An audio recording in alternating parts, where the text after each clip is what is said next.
যুক্তরাষ্ট্রের বাজারে বাংলাদেশের পণ্য রপ্তানিতে শুল্ক নিয়ে তৈরি হয়েছে নতুন অনিশ্চয়তা। বিদায়ী অন্তর্বর্তী সরকারের মেয়াদের শেষ সময় করা বিতর্কিত বাণিজ্য চুক্তি এখন বাতিলের পথে। গেল 9 ফেব্রুয়ারি যুক্তরাষ্ট্রের সাথে পারস্পরিক বাণিজ্য চুক্তি করে বাংলাদেশ, যেখানে পাল্টা শুল্ক হার নির্ধারণ করা হয়েছিল 19%। তবে 2 সপ্তাহ পার না হতেই গত শুক্রবার মার্কিন সুপ্রিম কোর্ট ট্রাম্প প্রশাসনের আরোপিত সেই পাল্টা শুল্ককে অবৈধ ঘোষণা করেন। আদালতের রায়ে অসন্তোষ প্রকাশ করে প্রেসিডেন্ট ডোনাল্ড ট্রাম্প 1974 সালের বাণিজ্য আইন প্রয়োগের মাধ্যমে সব দেশের পণ্যের ওপর নতুন করে 15% শুল্ক আরোপের ঘোষণা দিয়েছেন। আগামী 24 ফেব্রুয়ারি থেকে নতুন এই হার কার্যকর হবে। এমন পরিস্থিতিতে বাংলাদেশের সাথে হওয়া আগের চুক্তিটির কার্যকারিতা নিয়ে প্রশ্ন উঠেছে।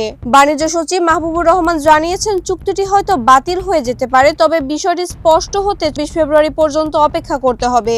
এদিকে নির্বাচনের মাত্র 3 দিন আগে এমন স্পর্শকাতর চুক্তি সম্পাদন নিয়ে আগে থেকেই অর্থনীতিবিদ ও ব্যবসায়ীদের মাঝে তীব্র সমালোচনা ছিল। তাদের মতে আগের চুক্তিতে বাংলাদেশের স্বার্থহানিকর অনেক ধারা ছিল, তাই সেটি বাতিল হওয়াই ইতিবাচক। রপ্তানিকারকদের মতে নতুন 15% শুল্ক সবার জন্য সমানভাবে কার্যকর হলে বিশ্ববাজারে বাংলাদেশের প্রতিযোগিতা আগের মতোই থাকবে। তবে বারবার শুল্ক পরিবর্তন দীর্ঘমেয়াদী ব্যবসায়িক অনিশ্চয়তা তৈরি করছে। উদ্ভূত পরিস্থিতিতে সরকারকে আরও কৌশলী হওয়ার পরামর্শ দিচ্ছেন বিশেষজ্ঞরা। মাহবুবা ইসলাম, মানবকণ্ঠ।